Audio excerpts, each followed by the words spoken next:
श्री शिवाय नमस्तुभ्यम। हर हर महादेव। पूज्य गुरु जी की कथा से श्रवण करके विशुभ योग में किए जाना वाला संतान प्राप्ति के लिए जो विधान है उसके बारे में मैं बताऊंगी। तो हमेशा की तरह वीडियो को अंत तक जरूर सुनिएगा, देखिएगा। चैनल पर पहली बार है तो सब्सक्राइब अवश्य कर लीजिएगा। तो सबसे पहले मैं बताना चाहूँगी कि विशुभ योग होता क्या है। विशुभ योग जो होता है किसी भी कार्य के लिए बहुत प्रबल होता है। यदि इस योग में कोई कार्य किया जाता है तो वह कार्य कभी भी असफल नहीं होता है। वह कार्य में आपको प्रगति एवं उन्नति प्रदान करता है। शिव महापुराण में विशुभ योग का वर्णन किया गया है। गीता प्रेस गोरखपुर की शिव महापुराण में आप उसमें इस चीज़ का स्मरण कर सकते हैं। विशुभ योग जो है वर्ष में 2 बार आता है।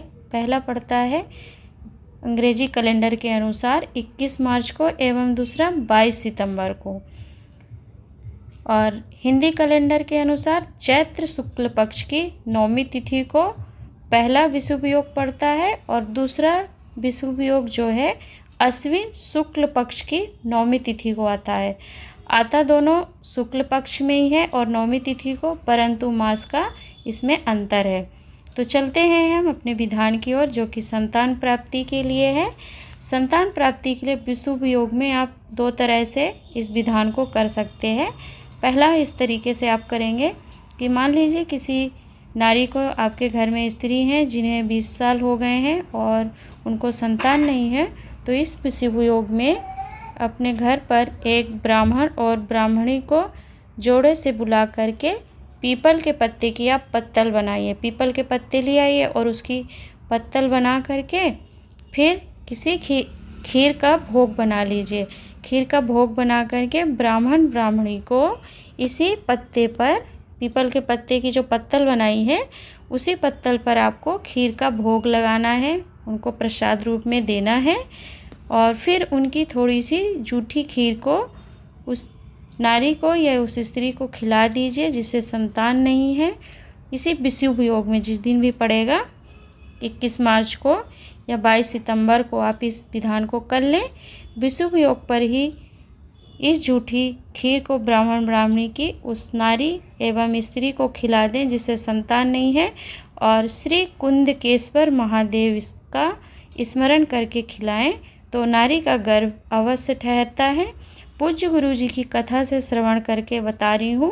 पूज्य गुरु जी की कथा में इस विधान का आप स्मरण स्वयं कर सकते हैं। श्री शिव महापुराण कथा एपिसोड 12 जो कि 2016 में गीता वाटिका गोरखपुर से श्रवण करवाई गई थी, उसमें इस चीज़ का वर्णन किया गया था।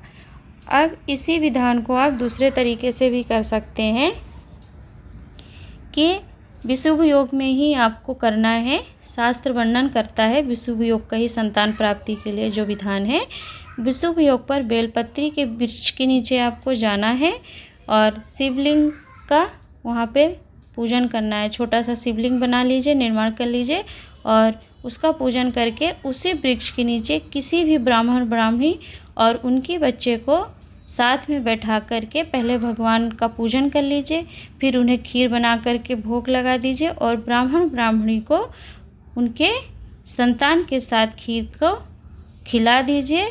और ब्राह्मण ब्राह्मणी को खिलाने के बाद उनसे थोड़ा सा झूठी खीर प्रसाद रूप में मांगकर स्वयं आप पति पत्नी बेलपत्री के वृक्ष के नीचे ही बैठकर खा लें। जिन्हें संतान नहीं है, संतान सुख प्राप्त नहीं हो रहा है, 14 से 18-20 साल हो गए हैं, तो फिर आपका गर्भ अवश्य ठहरता है और संतान सुख आपको प्राप्त हो जाता है।